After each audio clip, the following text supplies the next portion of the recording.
మాట ఇచ్చి స్థాపింపకుండా. ఆమేన్, హల్లెలూయా. దేవుని వాక్యం చెప్తుంది, ఆయన దేవుడు అబద్ధమాడుటకు ఆయన మానవుడు కాదు, పశ్చాత్తాపడుటకు ఆయన నరపుత్రుడు కాదు. దేవుడు అబద్ధమాడేదానికి ఆయన మనిషి కాదు అని చెప్పి చెప్తున్నారు. అలానే ఆయన చెప్పి చేయకుండా, ఆయన మాట ఇచ్చి స్థాపింపకుండా. దేవుడు ఏదైనా ఒక మాట చెప్పాడు అంటే, దేవుడు ఏదైనా ఒక మాట సెలవిచ్చాడు అని మనం గమనించినట్లయితే, ఆ మాట దేవుడు ఏం చేస్తాడంటే ఖచ్చితంగా నెరవేర్చే దేవుడుగా ఉన్నాడు. ఆ మాటను స్థాపించి మన జీవితాల్లో ఖచ్చితంగా నెరవేర్చే దేవుడుగా ఉన్నాడు అని చెప్పి వాక్యం మనకు రూఢిగా చెప్పుచుంది. అలా మనం చూసినప్పుడు మనకందరికీ తెలిసిన వ్యక్తి అబ్రహాము గారు. అబ్రహాము గారి జీవితం మనకు తెలిసిందే. అబ్రహాము గారు 75 సంవత్సరముల వయసులో ఉండేటప్పుడు ఆయన యొక్క భార్య 65 సంవత్సరాల వయసుగా ఉంది. అలా 75 సంవత్సరాల్లో ఉంటున్న ఆ యొక్క అబ్రహాము గారిని దేవుడు పిలిచాడు. పిలిచినప్పుడు దేవుడు ఏం చేస్తున్నాడంటే వాగ్దానం ఇస్తున్నాడు. ఏం చేస్తున్నాడు? వాగ్దానం ఇస్తున్నాడు. తన యొక్క మాటను ఇస్తున్నాడు. ఏమని మాట ఇస్తున్నాడు అంటే, నిన్ను గొప్ప జనమునుగా చేసి నిన్ను ఆశీర్వదిస్తాను, నువ్వు నన్ను వెంబడించు అని చెప్పి అబ్రహాముకు చెప్పినప్పుడు, అబ్రహాముకు 75 సంవత్సరాలు వచ్చినప్పటికీ ఆయనకు కుమారుడైనను కుమార్తె అయినను ఎవరు లేదు, సంతానం లేదు. సంతానం లేని స్థితిలో కూడా దేవుడు ఆయన పిలిచినప్పుడు 75 సంవత్సరాల వయసులో ఉంటున్న ఆయన ఏం చేశారు? దేవుణ్ణి వెంబడించారు. ఏం చేశారు? దేవుణ్ణి వెంబడించారు. నువ్వు ఈ ప్రాంతానికి వెళ్ళు, కనాను ప్రాంతానికి వెళ్ళు అని చెప్పి దేవుడు చెప్పినప్పుడు అబ్రహాము దాన్ని నమ్మి ఏం చేశారు? అక్కడ దేవుణ్ణి వెంబడించి కనాను ప్రాంతానికి వెళ్ళారు. కనాను ప్రాంతంకు వెళ్ళిన తర్వాత ఆయన ఎన్నోసార్లు ప్రార్థన చేశారు. మొదటిసారి ఏమని ప్రార్థన చేశారంటే, నాకు సంతానం లేదు, నాకు దాసుడు ఉన్నాడు, నా దాసుల్లో పెద్ద దాసుడు ఉన్నాడు, నా ఇంటి మొత్తానికి నాకు సంతానం లేదు కాబట్టి నా ఇంటి మొత్తానికి ఆయనే ఏమవుతారు? యజమానుడు అవుతారు. ఇప్పుడు ఒక యజమానుడు ఉన్నాడు అనుకోండి, ఆ యజమానికి ఒక తోట ఉంది, ఆ యజమానికి తోట ఉంది, ఆయన ముసలో లేపినాడు. ఆ యజమానికి ఏం చేశారంటే ఆ తోటకి ఒక కావలి వారిని పెట్టారు. ఆ కావలి వారిని పెట్టిన తర్వాత ఒకవేళ యజమానుడు సంతానం లేకుండా చనిపోతే ఇప్పుడు ఆ యొక్క తోట ఎవరు చూసుకుంటారు? ఇప్పుడు ఆ కావలి వారే ఏం చేస్తారు? ఆ యజమానుడు లేని దానికి కారణాన్ని బట్టి ఆ కావలి వారే ఆ యొక్క పంటనంతా తీసుకొని ఆ కావలి వారే ఉపయోగించుకుంటారు కదా. అలానే ఈ యొక్క అబ్రహాం గారు ఏం చేశారంటే దేవుడితో చెప్తున్నారు, నాకు సంతానం లేదు కనుక నా ఆస్తి మొత్తానికి ఒక కావలి వారు పైనుండే పెద్ద దాసుడు ఒక ఆయతను ఉన్నాడు, నేను ఒకవేళ చనిపోయాను అంటే నా తర్వాత ఆయన్నే యజమానుడు అవుతాడు అని చెప్పి దేవుని దగ్గర ప్రార్థన చేసినప్పుడు దేవుడు మళ్ళీ ఏం చేస్తాడంటే మాట ఇస్తున్నాడు, ఖచ్చితంగా నీకు నేను సంతానాన్ని ఇస్తాను అని చెప్పి దేవుడు మాట ఇచ్చాడు. అటు తర్వాత కొన్ని రోజులకి ఏమైంది అంటే అబ్రహాం యొక్క భార్య ఏం చేసింది అంటే ఆమె యొక్క దాసురాలు ఉన్నారు, ఆ దాసురాలని వివాహం చేసి నాకెట్లో కుమారుడు కలుగలేదు కనుక ఈ యొక్క దాసి వలన నీకు ఏమవుతారు? సంతానం కలుగుతారు అని చెప్పిన తరువాత ఆ యొక్క దాసికి కుమారుడు పుట్టాడు. ఆ కుమారుడు పేరు ఏం పేరంటే ఇష్మాయేలు. కుమారుడు పేరు ఏం పేరు? ఇష్మాయేలు. ఇప్పుడు ఈ యొక్క అబ్రహాం ఏం చేస్తున్నాడంటే, నాకు నా భార్యకు సంతానం కలగలేదు కనుక నువ్వేం చేస్తావంటే నా దాసి కుమారుడైన ఆ యొక్క ఇష్మాయేల్ని ఏం చెయ్యి? ఆశీర్వదించు. నాకు ఎట్లా కుమారులు పుట్టలేదు నాకు నా భార్యకి, నా దాసి కుమార్తెను నువ్వు ఆశీర్వదించినప్పుడు దేవుడు మళ్ళీ ఏం చేస్తున్నాడంటే ముందు చెప్పిన మాటే ఏం చేస్తున్నాడు? మళ్ళీ చెప్తున్నాడు, నీకు నీ భార్య అయిన సారాకు, అబ్రహాం అయిన నీకును నీ భార్య అయిన సారాకును కలిగే బిడ్డలు నేను ఆశీర్వదిస్తాను, నీకు ఖచ్చితంగా సంతానాన్ని ఇస్తాను అని చెప్పి దేవుడు చెప్పాడు, మాట ఇచ్చాడు. ఇప్పుడు అబ్రహాం గారికి ఎంత వయసు వచ్చిందంటే 99 సంవత్సరాలు. ఎన్ని సంవత్సరాలు?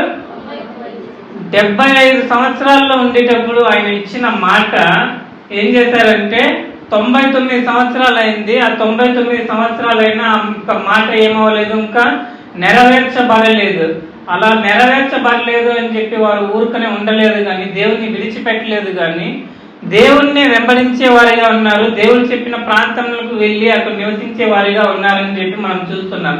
అలా చూస్తున్నప్పుడు ఆ 99 వయసులో ఉంటుండగా దేవుడు మళ్ళీ ఆయనకు ప్రత్యక్షమై నేను నీకు ఖచ్చితంగా సంతానాన్ని ఇస్తాను అని చెప్పి వెళ్ళిన 1 సంవత్సరానికి ఏం చేశారంటే దేవుడు అబ్రహాము గారికి సారా గారికి 100 సంవత్సరాలప్పుడు ఏం చేశారు? ఒక కుమారుని దయచేశారు. ఎవరిని దయచేశారు? ఒక కుమారుని దయచేశారు. ఆ కుమారుని పేరు ఇస్సాకు. ఆ కుమారుని పేరు ఏం పేరు? ఇస్సాకు. వాక్యం చదువుదాం. దేవుడు ఆ యొక్క కుమారుని దయచేసేంత వరకు ఆ యొక్క స్త్రీ ఎలా జీవించిందో వాక్యం రాయబడింది. హెబ్రీయులకు రాసిన పత్రిక 11వ అధ్యాయము 11వ వచనం. హెబ్రీయులకు రాసిన పత్రిక 11వ అధ్యాయము 11వ వచనం. విశ్వాసమును బట్టి సారాయి వాగ్దానం చేసిన వారు నమ్మదగిన వాళ్ళని ఎంచుకొనెను గనుక తాను వయస్సు గతించినదైనను గర్భం ధరించుటకు శక్తి పొందెను. ఇక్కడ ఆ యొక్క సారాయి, ఆ యొక్క స్త్రీ, అబ్రహాము గారి యొక్క భార్య అయిన ఆ యొక్క సారా ఏం చేసింది అంటే ఆమె విశ్వాసంతో నిందంట. ఎలా నిందంట? విశ్వాసంతో నింది.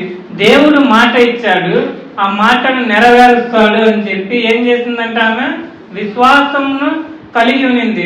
ఆ యొక్క విశ్వాసమును బట్టి దేవుడి మీద నమ్మకం ఉంచింది కనుక దేవుడు ఏం చేశాడంటే ఆమె యొక్క విశ్వాసమును చూసి, ఆమె యొక్క నమ్మకాన్ని చూసి వారికి జవాబును దయచేశారు.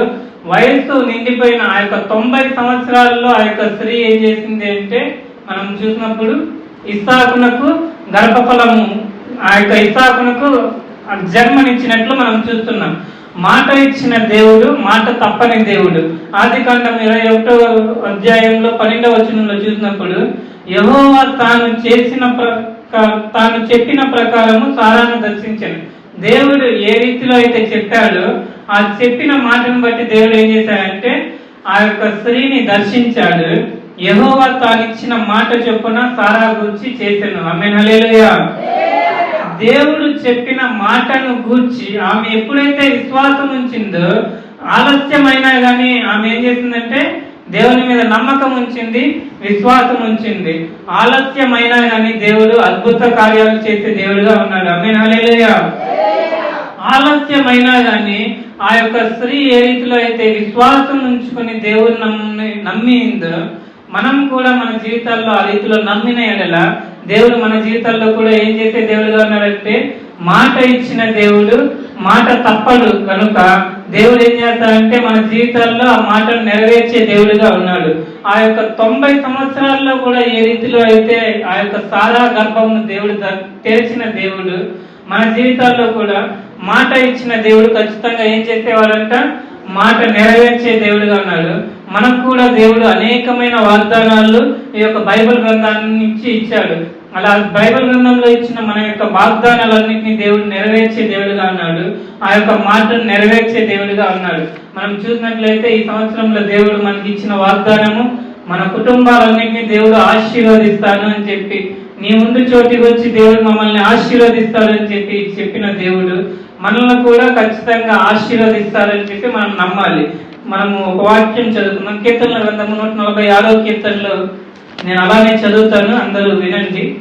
146వ కీర్తనలో 5వ వచనం నుంచి రాయబడింది, ఎవరికి యాకోబు దేవుడు సహాయుడెవరు? ఎవరు తన దేవుడైన యెహోవా మీద ఆశ పెట్టుకున్న వాడు ధన్యుడు. దేవుడు ఎవరికైతే సహాయం చేస్తారో, ఎవరైతే దేవుని మీద ఆశ పెట్టి కొని ఉంటారో వారు ధన్యుడు. వారి జీవితాల్లో దేవుడు ఏమేం చేస్తారో చూద్దాము. ఆయన ఆకాశమును భూమిని సముద్రమును దానిలోని సర్వమును సృజించిన వాడు, ఆయన ఎన్నడూను మాట తప్పని వాడు. ఆమేన్, హల్లెలూయా. ఆయన ఆకాశమును భూమిని సముద్రాన్ని మనం చూసే ప్రతి ఒక్కటి మనుషులను సహా ఎవరు సృజించారంట? దేవుడు సృజించాడు. అలా దేవుడు సృజించిన తరువాత ఆయన గురించి రాయబడిన మాట ఏమిటి అంటే ఆయన మాట తప్పని వాడంట. దేవుడు ఎలాంటి వాడు? మాట తప్పని వాడు. అలా మాట తప్పిన వాడు ఏమేం చేస్తాడో ఇక్కడ కొన్ని కార్యాలు ఉన్నాయి, అవి గమనించుకొని మనం ముగించుకుందాము. ఆయన ఏమేం చేస్తాడో 7వ వచనం నుంచి రాయబడి ఉంది. బాధపరచబడే వారికి ఆయన న్యాయము తీర్చును, ఆకలి కొనిన వారికి ఆహారము దయచేయును. యెహోవా బంధింపబడిన వారిని విడుదల చేయును. యెహోవా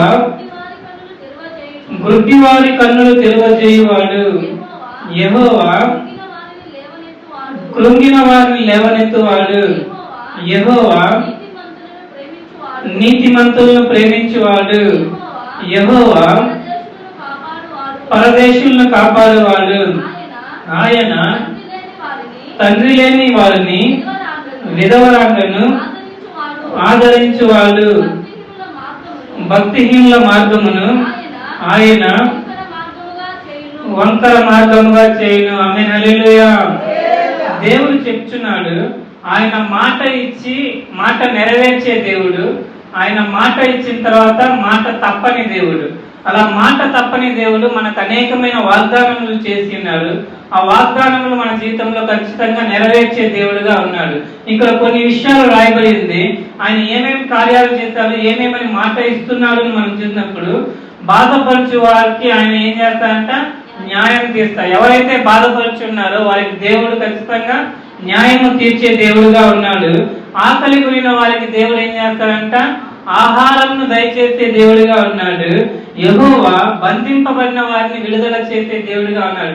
ఎంతమంది అయితే బంధింపబడినారో, అపవాది కట్ల చేత అయినా కానీ, లేకపోతే ఈ లోకానుసారమైన యొక్క చేతబడి కట్లైన అట్లా కానీ, ఇంకా నువ్వు ఏదైనా అనారోగ్య కట్ల చేత అయినా కానీ, ఎవరి చేత అయినా బాధింపబడుచు మనము కట్టబడి ఉన్నట్లయితే, బాధించబడుచున్న వారి కట్లను దేవుడు ఏం చేస్తాడంట, విడుదల దయచేస్తాడు అని చెప్పి ఉన్నారు.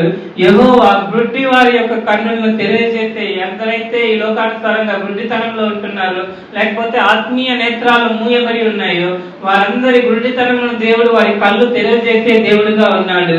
యెహోవా కృంగిన వారిని, కృంగిపోయిన స్థితిలో ఉంటున్న వారిని అందరినీ దేవుడు లేవనెత్తే దేవుడుగా ఉన్నాడు. యెహోవా నీతిమంతులను ప్రేమించే దేవుడుగా ఉన్నాడు. ఎందరైతే ఆయన నామంలో రక్షింపబడి నీతిమంతులుగా మార్చబడి ఉన్నారో వారందరినీ దేవుడు ప్రేమిస్తారని చెప్పి ఉన్నాడు. యెహోవా పరదేశులను కాపాడువాడు. పరదేశులుగా ఎవరైతే ఉన్నారో, ఈ లోకంలో ఎవరు లేకుండా ఎవరైతే ఉన్నారో వారందరినీ దేవుడు కాపాడే దేవుడుగా ఉన్నారు. తండ్రి లేని వారిని విధవరాములని దేవుడు ఆదరించే దేవుడుగా ఉన్నాడంట.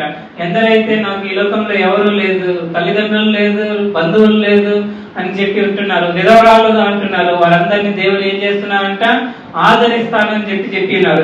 ఈ మాటలన్నీ మనం చూసినప్పుడు, ఇలాంటి ఆకలి కొనిన వారికి ఆహారం ఇచ్చి, దాహం కొనిన వారికి దాహం ఇచ్చి, ఆయన బాధపడే వారి కోరికలను తీర్చి, వారికి న్యాయం తీర్చి, ఇంకను మనము గుడ్డివారి కన్నులు తెలియజేసి, కృంగిన వారిని లేవనెత్తి, ఇలా చేస్తానని చెప్పి దేవుడు ఏం చేస్తున్నాడంటే వాగ్దానం చేస్తున్నాడు, మాట ఇస్తున్నాడు. దేవుడు ఏం చేస్తున్నాడు, మాట ఇస్తున్నాడు.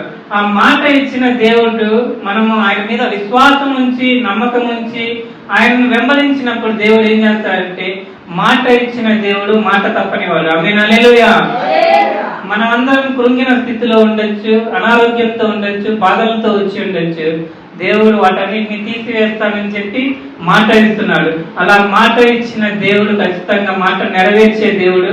సారాను ఏ రీతిలో అయితే ఆయన చేసిన మాటను ఏ రీతిలో అయితే జ్ఞాపకం ఉంచుకున్నాడు, మనకిచ్చిన మాటను కూడా దేవుడు ఒకానొక సందర్భంలో మనల్ని జ్ఞాపకం చేసుకుని ఆ మాట నెరవేర్చే దేవుడుగా ఉన్నాడు. కనుక ఆ మాటలు మన జీవితాల్లో నెరవేరుతాయని మనం జ్ఞాపకం ఉంచుకొని, మాట ఇచ్చిన దేవుడు మాట తప్పని వాడు అని చెప్పి మనం జ్ఞాపకం ఉంచుకొని, ఈ మాటలు దేవుడు మన ఇంట్లో ఆశీర్వదించి దీవించును గాక. ఆమేన్, హల్లెలూయా. అందరం మోకరించినట్లయితే మనం ప్రార్థన చేసుకుందాం. అందరం మోకరించుకుందాము.